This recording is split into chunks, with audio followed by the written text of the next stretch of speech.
nos dias de palácio, soube o que era viver nos dias bons das suas vidas, do melhor daquela terra ele comeu, mas pelas circunstâncias da vida.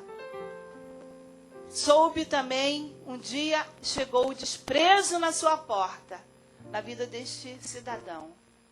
E ali, ele estava totalmente dependendo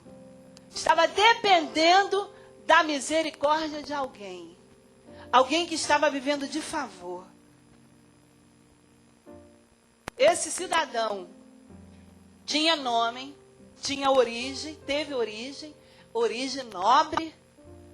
Mas ainda que tivesse um nome, ainda que tivesse uma origem, as circunstâncias da vida o arrastaram pelas terras a levar a viver dentro da casa de um servo. Saiu do palácio para ir para a casa do servo.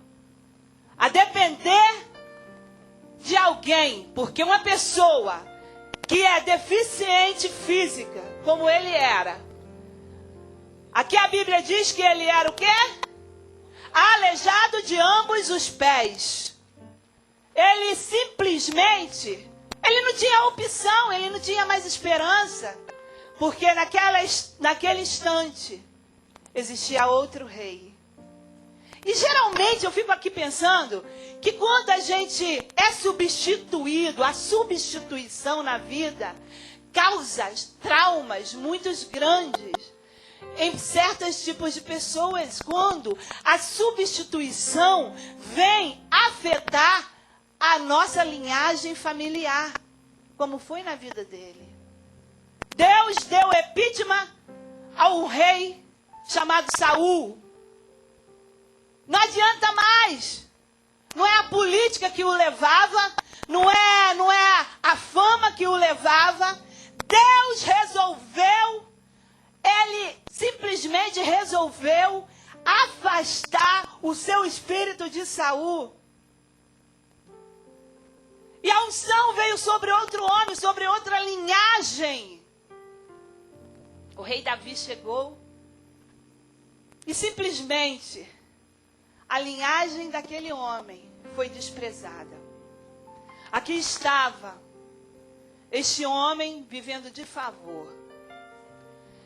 E eu imagino que todos os dias, quando ele ia comer, quando ele ia, de repente, se vestir, quando ele precisava de sair, ele dependia que alguém chegasse, tivesse de misericórdia, tempo sobrando, para que pudesse o levar pelas ruas, para que pudesse fazer as coisas para ele, mas não simplesmente porque ele era de uma linhagem de rei, não, simplesmente agora é um favor, as duas caras que existiam. Alguém que estava muito em cima agora está muito embaixo. Alguém que tinha pessoas ao seu mando, agora tem que viver na dependência de uma misericórdia, de um favor. Eu imagino que por mais que todos se esquecessem dele, eu acho que cada instante que ele comia, ele falava com Deus. E eu acho que no seu coração, eu imagino que no seu coração, muitas das vezes ele devia pensar: talvez eu não tenha esperança de voltar de onde eu saí. Talvez eu não recupere em minha vida aqueles privilégios que outrora eu tinha. Mas eu sei que o meu Redentor vive. Eu quero dizer nesta noite, primeira característica que eu tiro desta palavra, que por mais miserável que alguém esteja neste mundo, por mais desprezado que alguém viva neste mundo, todos podem esquecer de você, a sociedade pode esquecer de você, você pode perder todas as coisas, você pode perder o seu nome, mas ainda o rei à procura de ti. Oh, meu Deus! Será que Davi não tinha tanta coisa para se preocupar? Para se preocupar com um pobre, miserável, aleijado? O que deu em Davi? O que deu no rei?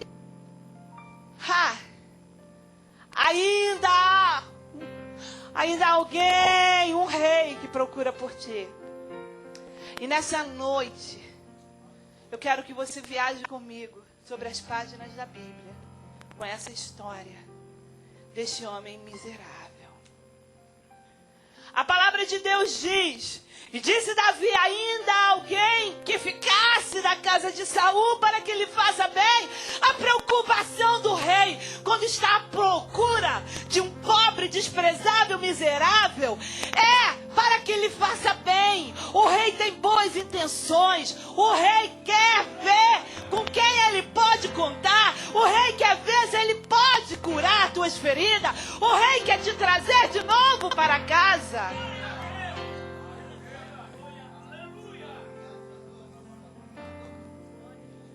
Agora, sabe o que eu acho mais engraçado? Esse homem foi filho de um rei e agora ele nem tinha nome aqui. Quando lhe chamaram, quando Davi chamou aquele servo, ele se lembrou de todos os detalhes, mas não conseguia lembrar apenas do nome daquele homem. Ele era conhecido agora pelas suas características, da sua miséria, da sua deficiência, daquilo que fazia aparentar, porque ele estava naquela casa. Porque ele estava naquela casa simplesmente é porque ele dependia, porque ele tinha uma carência. Mas qual era o nome dele? E aquele homem não soube responder. Versículo 3 diz, ainda há um filho de Jonatas, aleijado de ambos os pés. Versículo 4 diz assim, e disse-lhe o rei, onde está? O rei chama o seu criado, e como ele sabia que aquele homem estava bem inteirado, ele disse, tudo bem, mas eu quero saber aonde encontra, aonde está esse? Aonde está?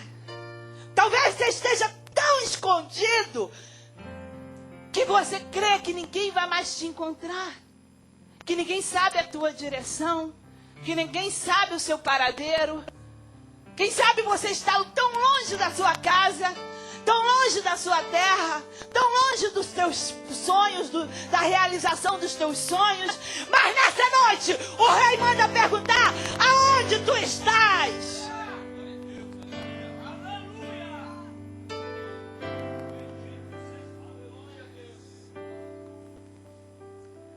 Agora o versículo 5 diz assim, então mandou o rei Davi, e o tomou da casa de Maquir, filho de Amiel, de Lodembar. O rei chegou, primeiro ele deu conta que ele levantou naquele dia Davi. Eu creio que, de repente, ele estava até tocando sua harpa.